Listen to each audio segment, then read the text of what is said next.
Well, it's that time again to review the art you have submitted on my community tab. The only difference this time is, hey, I'm sick. I'm actually getting over a head cold and sinus infection. So please forgive me if the audio sounds wheezy or off. I tried my best to power through, but let's get on to some of the artists while I enjoy my hot cup of tea.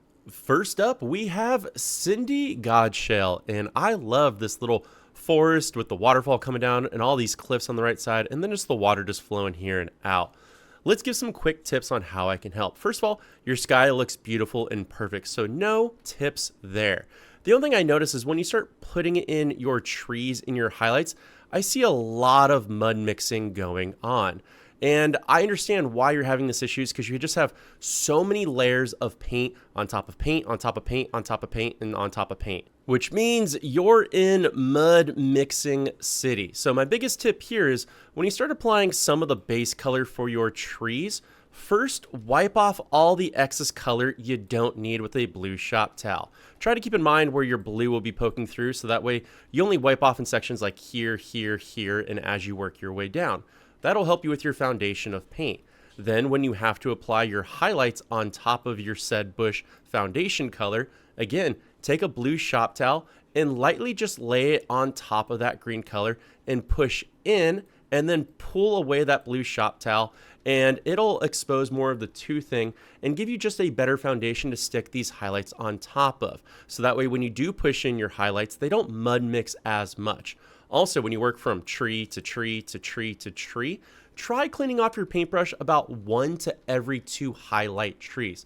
That way you don't mud mix as much. I would also recommend for when you apply highlights here and here, and then work your way to the middle part, and then finally to the bottom part, and then since there's nothing here, I would make these a little bit more mixed with the green color, then make these just medium mixed with the green color, and then make this more yellow and white. So that way you have different levels of highlights. You have a level 1, a level 2, and a level 3. As we work closer to the foreground, you're gonna have more saturation, which will make it look like there's more depth within your painting. All in all, I think this is a fantastic painting. The only thing that really bothers me is this cliff right here. I mean, like, what is it sitting on? There's nothing. It's just sticking straight out into nothing.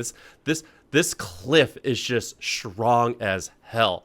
I think what would have benefited is if you just put a little bit of a ridge underneath it to make it look like it has some structure to it rather than just levitating out into nothing.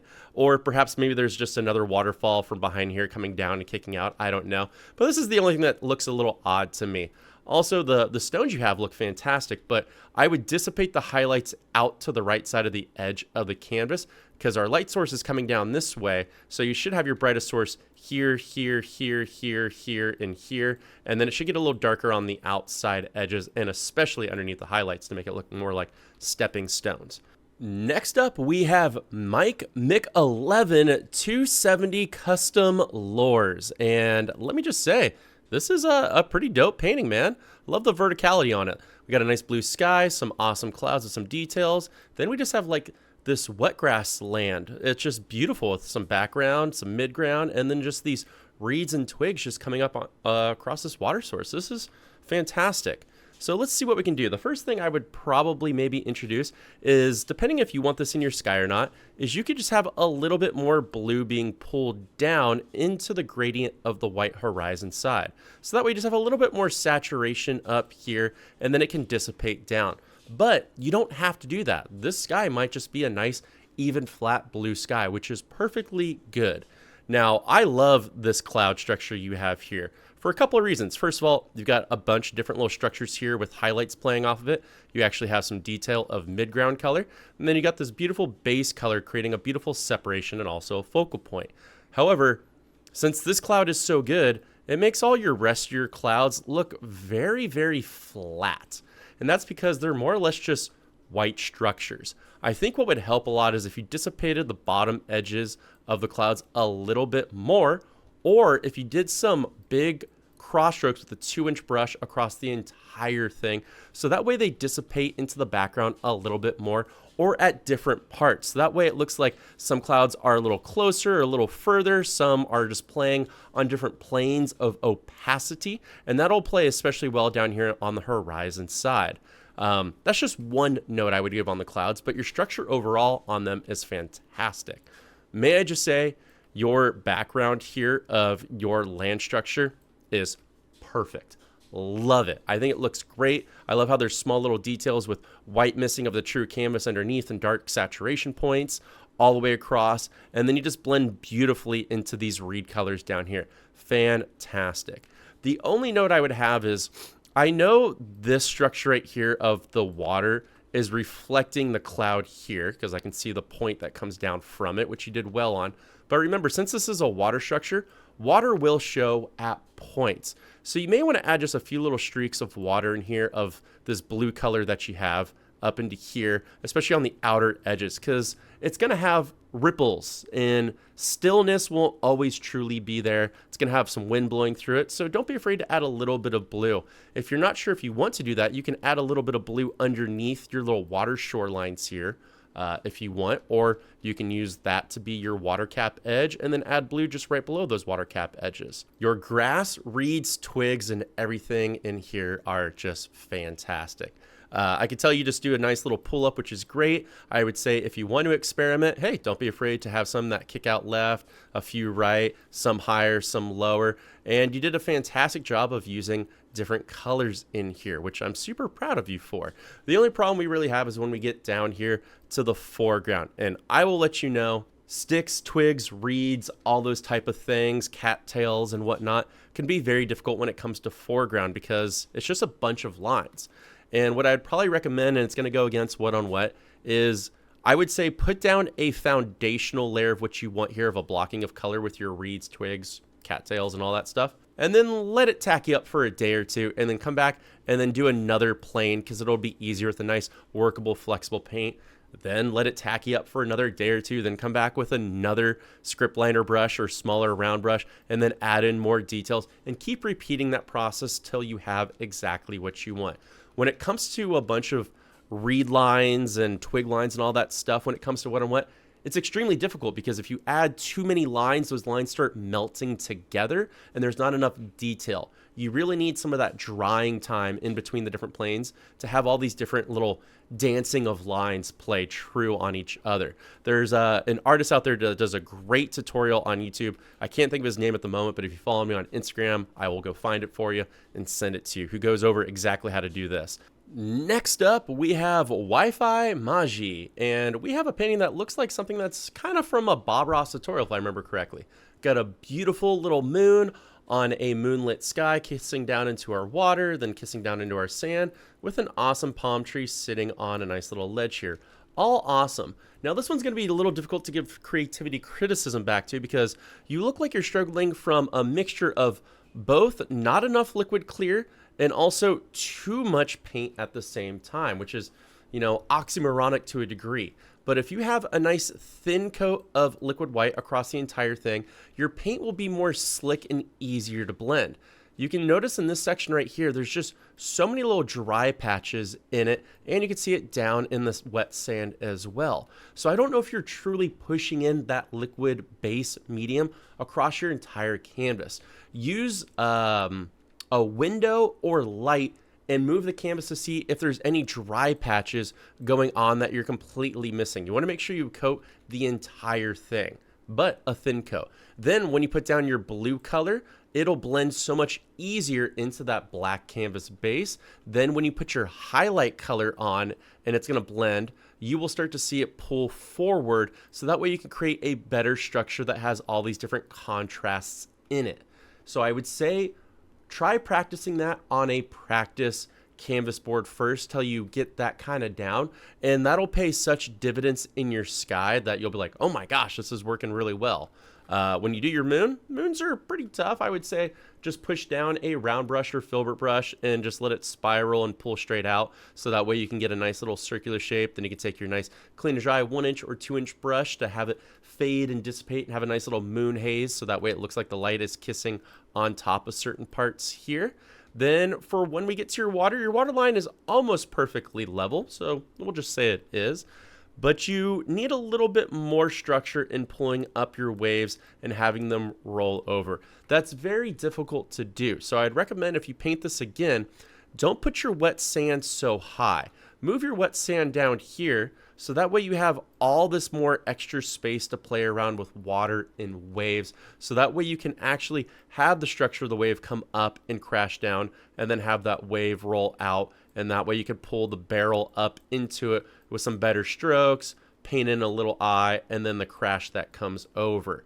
And try to concentrate maybe on just one wave and then just a couple little ripples here in the back. So that way you kind of get the foundation going forward and you build a little bit of muscle memory in your fingers, your hands, and in your arm, and especially that paint brush. Now your wet sand looks kind of good, but again, you're struggling with the dryness here of the paint. So if we had the wet sand kind of come down here and let's just say it kind of flowed out in this way, you'd want to put a little bit more of that liquid base medium down here, and you could pull the color down and out. So that way it would look more like wet sand. You can actually do a few things. You can pull it down and out, you can pull it up and in, or you can even flow it into the water. There's a bunch of different techniques you can do here, depending on how you want your sand to have a reflective capability or how you want it to flow. So again, play around with it on that canvas board and find out. You did a good job here on your little mound that kicks up here. Since you put a little highlight here, remember to add a little bit more shadow in here. You'd probably want to wrap it around a little bit because that light won't come across. And then your tree is struggling a little bit. Since this is moonlight here, this wouldn't be bright, okay? There would be highlights on it, but it would mostly be dark because there's not a big light source. So you should really darken up this tree with a darker color with more Van Dyke brown or mix with like Mars black or midnight black. And you should also include that into the stems of your palm fronds and a little bit out onto the blades. This tree is just entirely too bright, but it's okay because you're still learning. Your palm frond structure looks pretty decent as you flow down and out. Remember to feather out on the end of the strokes. That way you create these beautiful little blades that come across. Don't be afraid to go back in with a script liner brush to add in the stems or extra little pieces. And since you have your highlight on your tree trunk here, remember your highlights would only be on one side because again, we're establishing our light source over here. All in all, not a bad starting point, but I would love to see you paint this again with the small criticisms that I have here, because I think once you start implementing them, it's going to help you a lot. Now, I was actually hoping I could make it through a few more artists, but my brain and throat is just tapping out. But I do want to go over a few honorable mentions. First up, we have AM, and this painting looks really familiar to me because I think it's from a company called like Van Gogh Palettes, which reached out to me a long time ago to actually do some stuff for their company. I love it. I love the trees coming up with the different types of seasons and the cherry blossoms, all connecting into a beautiful little heart. I just think this is a fun one. I believe this is actually on their website, if I'm thinking of the right company, as a date painting package that they sell. So dope job. Next, we have Brandon Gordon, and may I just say, this is phenomenal. I love the gradients in the skies, the kisses of the clouds. Your mountain is just like perfect, buddy. Beautiful all the way through. And then you have these trees in the water, and everything just looks really good. Not much like critiquing I would give here. I would just want to give you extreme kudos because I love it, and I love all the thick highlights that you got going on here too.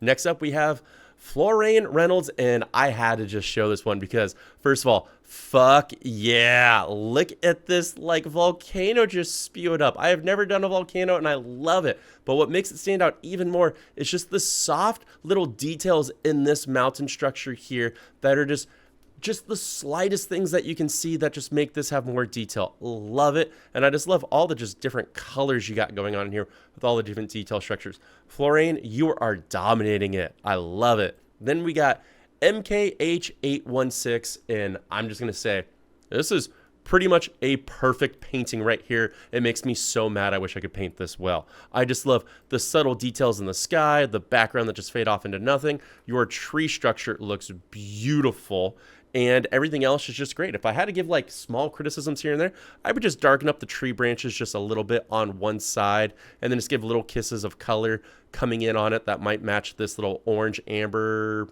honeycomb color that you have going in. And then I would just put in a few more cuts into the land structure so that way this doesn't look as so much as a straight line, but more broken up as it comes its way through as the water rolls its way down.